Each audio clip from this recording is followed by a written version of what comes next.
Hello, my friends. We're here at hpmexam.com with our awesome students who have been working hard, slaving away. We had one of our friends, Tiffany, who got certified, and you've seen Tiffany's lessons learned. But today, we're going into the process domain. And before we go into the process domain, I wanted to get all of you up to speed so you're all on the same page, so you're all hyper-focused. Why are we here? We're here to get PMP certified. What is the PMP exam? It's 180 questions, 5 don't count, 230 minutes. You're going to be, I don't know, it could be a dim, dingy lit room. I don't know. Don't take it at home. Please go into a test center. But all of this is to build your stamina and finesse so that when you get into the exam, you know exactly what to do with each question. What do you do with each question? Hyper-focused on moving the situation forward. Hyper-focused on determining the problem at hand.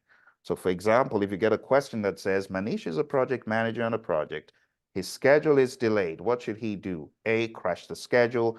B, fast track the schedule. C, analyze the situation. It's always analyze. Wherever that is an option, don't just choose like a red herring option, because the PMI, they're into, let me tempt you with shiny objects and see if you run after those. Don't run after the shiny objects. So that is the whole purpose, the whole thesis why we're here and studying, and everyone else. The reason why you're studying 4 hours a day, 5 hours a day, some of you going crazy doing 8 hours a day, those who say, Phil, I'm out of employment, that's all I do. I understand. But you have to remember what your goal is. Your goal is to be able to see a question and see through the smoke and mirrors, okay? So let's jump very quickly into it. Who can tell me or chat into me? This exam is based on 3 big blocks. What are the 3 big blocks? People, process, business. I love it. Thank you, Manish. People, process, business. So let's jump into the outline. The PMP exam content outline is broken down into how many tasks in people?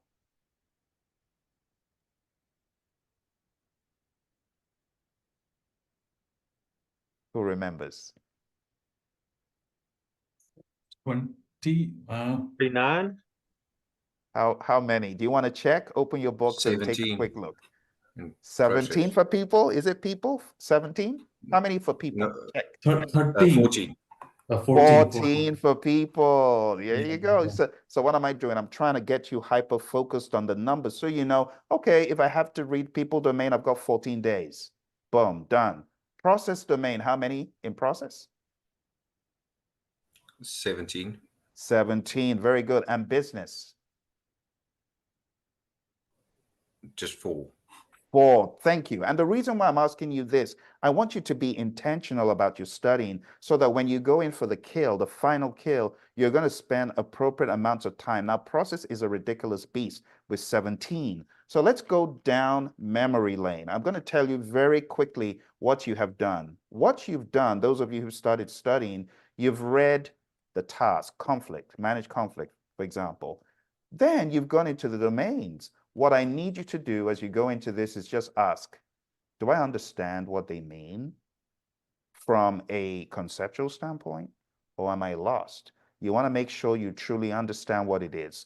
So at a very high level, the PMI wants you to be able to facilitate conflict management.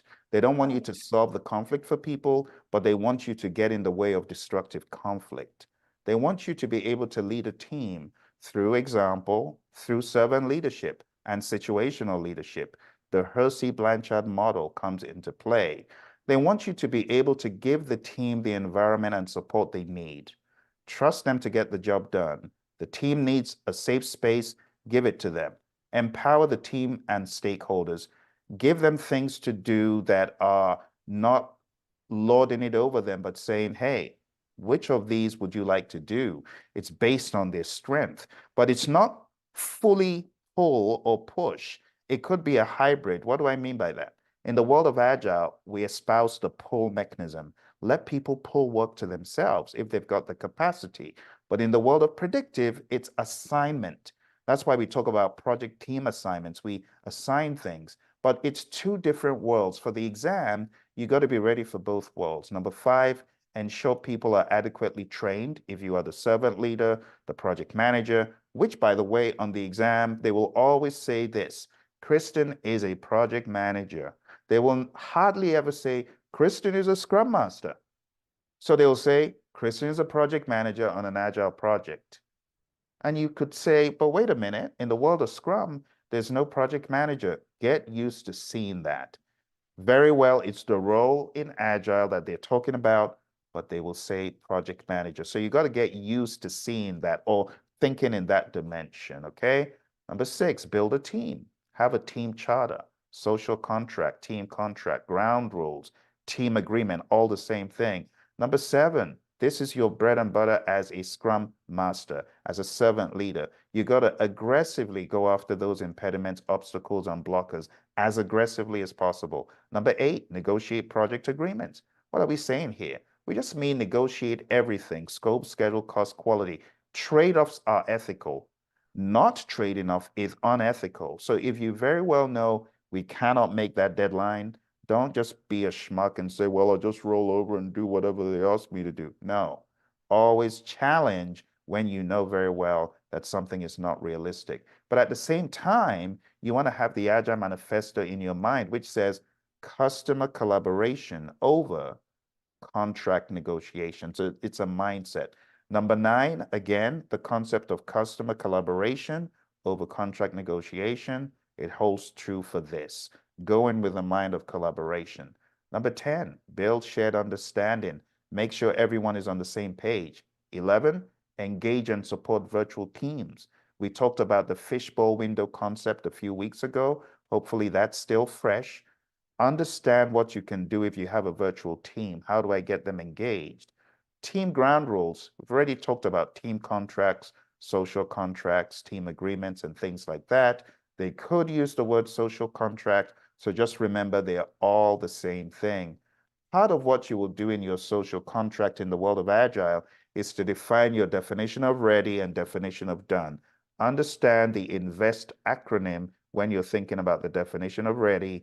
When you're thinking about the definition of done, understand that you could have several things that need to be complete before you are deemed done with the increment, not the story, but the increment. When we say definition of done, it's for the increment. It's not for a story. For story, who remembers what is at the back of the card?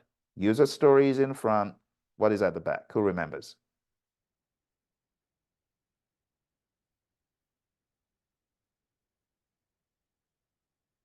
Should I give you a clue? AC. What does AC stand for in the context of a user story? So user story has role, goal, benefit in front, right? It represents the card, the conversation, right? The confirmation.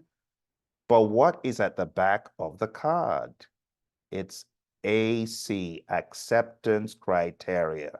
There's a difference between acceptance criteria and the definition of done. You must know these things. And you must remember that in the Agile Practice Guide, there's mention made of the definition of done, definition of ready. These are things that could be part of your social contract, your team contract, your team agreement, okay? Number 13, mentor relevant stakeholders. Mentoring is pretty much telling based on your past experience, whereas coaching is allowing people to work the answer out for themselves. And that is more long-lasting because it actually came from them. Number 14, promote team performance through the application of EI, emotional intelligence, which is you being able to understand your emotions and you being able to bridle your emotions and influence the emotions of groups and teams, others. Moving into process, which is where we're going today. We've already covered a lot of this in our study group, and you folks, well done, thumbs up to you. Tiffany, who is off the journey, she started this with us last year, December, but now we've gone through task 1 to about task 6, but I'm going to give you the quick overview of everything to make sure you are thinking in the right direction. Number 1, execute the project with urgency. Why urgency, though? Who can tell me? Well, the projects or sprints are really quick. So you're focused on delivering value first, right? So that's the first thing you've got to achieve with your project.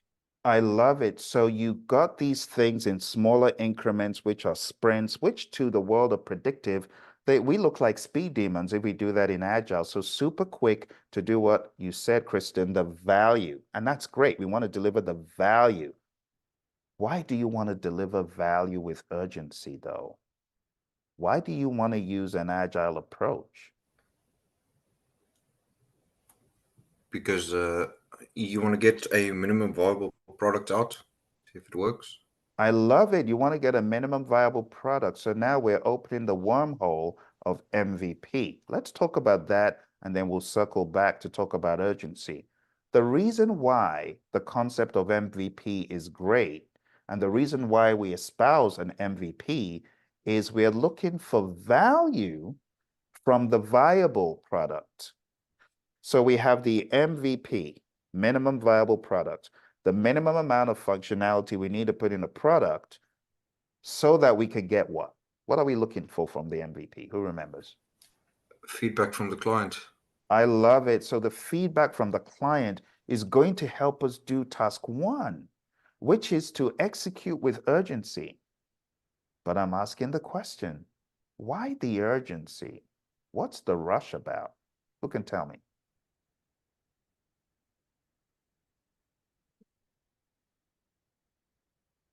Why are we in such a hurry to deliver business value?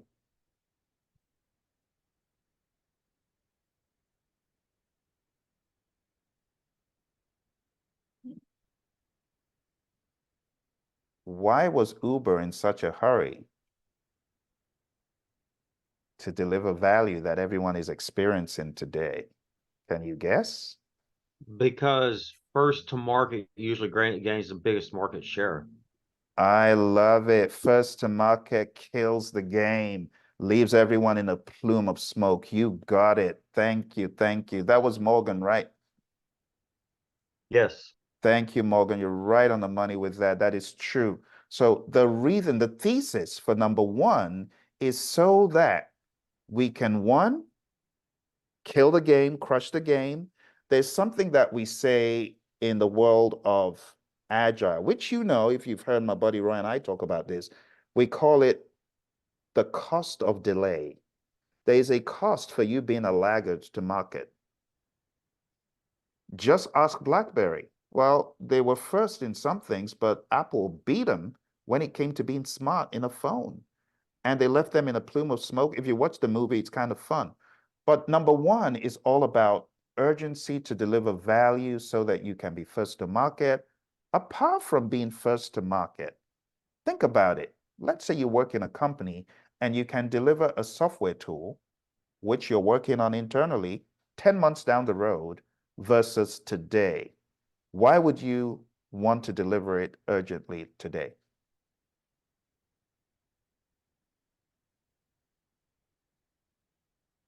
Yeah, I guess they can start making returns of their investment in an incremental fashion rather than waiting for the whole enchilada to be served. I love it, Manish. You're right on the money with that. Thank you. The reason why I'm asking you these questions, I want you to understand the thesis for Agile, and then everything else follows. Number two, manage communications. As a project manager, this is what you do. Now, don't be deceived by PMI's simple statement, manage communications. No. What they're saying here is do everything that you would do in the knowledge areas. So in the knowledge areas, you would plan communications management, you would manage communications, and you would monitor communications, right? So even though it's a simpleton statement, manage communications, don't be deceived by the simplicity of it. They're saying do everything you need to do to effectively manage that knowledge area. So plan, manage, and monitor. They're also saying that in an agile environment, understand that communication is more fluid and dynamic and transparent. So there are things that help you in your communications, like a Kanban board and things like that. Factor that in when you're looking at task two. All right, let's go quicker. Task three, assess and manage risk. everything regarding risk. Can I put you on the spot? What is number one in the world of knowledge area risk? What's the first thing you do? You plan your risk management. Yep. You plan risk management. Thank you. What's number two? Identify your risks. Number three. Do a quantitative and qualitative risk assessment.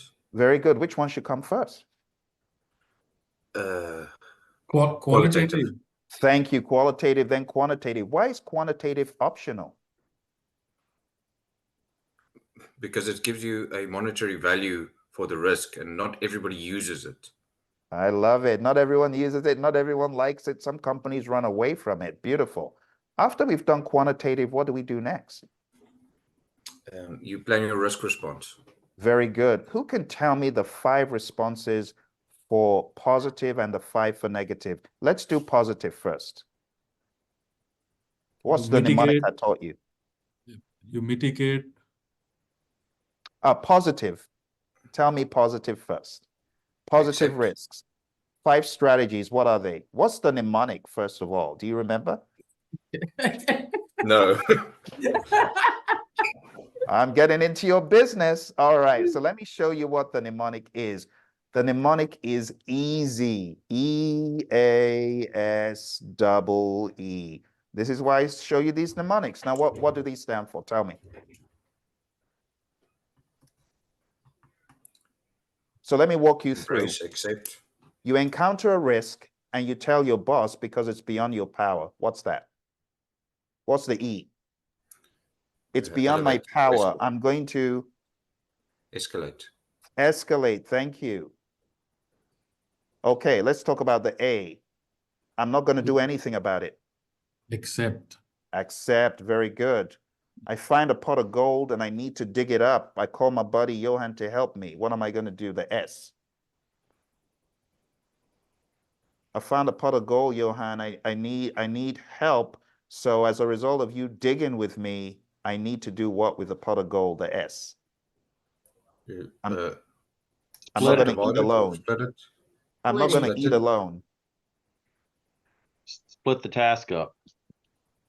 I'm going to share. This is what you do You're a for better man than positive me, Phil. risks. Do you remember seeing share as a strategy when you read it?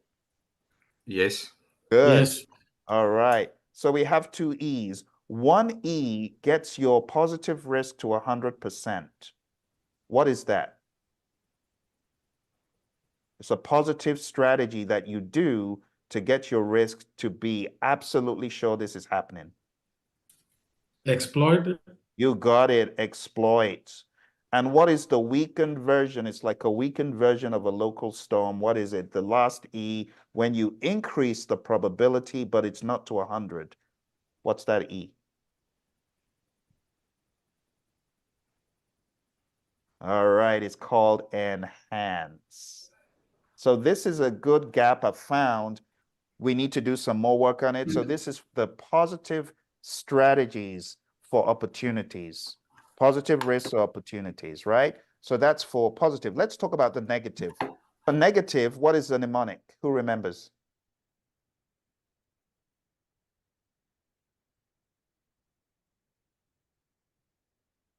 All right, let's go for it. A is for what? Avoid the risk. Avoid, good. T is for what? Transfer. Thank Transfer. you. Give it Transfer. to somebody. The next E, we've talked about this already. I can't do it, someone else. Someone else. Above- Escalate. Escalate. Escalate, good. What is the other A? I ain't gonna do nothing about it. Yeah, Accept. accept it. Accept Good. it as. Oh, and what's the M? A reduction of Mit- probability or impact. That's where Mitigate. Mitigate. Good. Did that help, folks? Because I'm trying to jog your memory so that if I woke you sir. up at 12 midnight, you'll be able to answer this because it shows it's internalized. Okay. Task 4, engage stakeholders. That makes sense. Task 5, plan and manage budget and resources. So we have in the world of cost, 4 things. What's number 1? What do you do? The 4 processes of cost. Number 1. Plan, Cost management. thank you. Process number 2, estimate, Yeah. Estimate the cost, activity, Good. or the activities. estimate cost, that's number 2. What's number 3? After estimate cost. Determine budget. Determine budget, and number 4. Control costs. Very good, control cost. Now, when we control cost, there's a concept that we know called EVM. What's that? Earned value management. Thank you. In earned value management, we have 3 core metrics, which are EV, PV, and AC. Then we have 4 derivative metrics. I want you to type them in for me. And I'm going to give you all a couple of minutes. Type in the 4 formulas that use those 3 derivative metrics. Memory is drifting. That's nice. I'm very glad that you remember. So we have someone else's problem and children eat apples. If it's a variance, you subtract. So schedule variance, cost variance. You got to get these things down so that they just start sticking. Cost performance index, schedule performance index, they all begin with earned value. So just remember that. If it's an index, you divide. If it's a variance, you subtract. If it's cost related, it's AC. That's the second piece of the equation. And if it's schedule related, then it's PV. All right. Good deal. Okay, well, let's go back. We're getting closer to where we are going to pivot from today. So that's plan and manage budget and resources. Number 6, plan and manage schedule. There are 6 things that you do in schedule management. You plan schedule management, and then you what? Who remembers? You did this last week. It should be fresh. Come on, help me, help me, help me. What comes next? Define activities. Define activities, thank you. Number 3. Sequence activities. Good. Number 4. Estimate activity duration. Brilliant. 5. Then you can develop your schedule. I love it. Well done, Johan. Now, look, I know people are going to be like, well, I don't need to cram that. Look here, my friends. If you don't know what you're doing, then you probably don't know what is associated with what you're doing. And that is what the tools and the techniques and the methods and the models and the artifacts are all about. You need to know that you are defining activities. You need to know that from defining activities, I get an activity list, activity attributes, and a milestone list.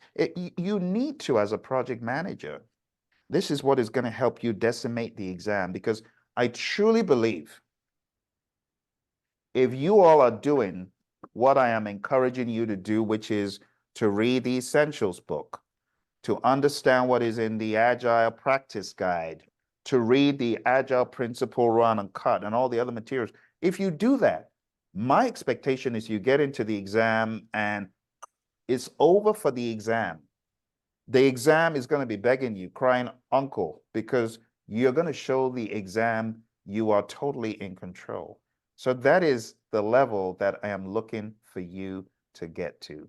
And with that, I rest my case for today. I'll let you folks take it away. Today, you're going to be covering 7, 8, and 9. I'll give you the skinny of it. 7 is all about fitness for use, conformance to requirements. Quality is all about customer satisfaction and Kaizen as well. Task 8, plan and manage scope. You're going to first plan scope management. Then you're going to collect requirements, define scope, create the WBS, validate scope, and then control scope. Number 9, integrate project planning activities. Going back to Kristen's earlier question, when we take a look at the page 152, I think it is in our Essentials book, we already covered this stuff earlier, because earlier I showed you all of the chipmunk mnemonic. I showed you integration, scope, schedule, cost, quality, resources, communication, risk, procurement, stakeholder, and I showed you all of the components that are under each area. Let's go back to that image very quickly. So taking a look at this, you can see that in the world of integration, scope, schedule, cost, quality, resources, communication, risk, procurement, stakeholder, you have change management plan, configuration management plan, yada, yada. All that stuff we talked about. Any questions before I turn it over to you guys and girl? You ready? All right, let me go ahead and stop the recording. Have a lovely study group. I will touch base with you maybe in a few minutes and see how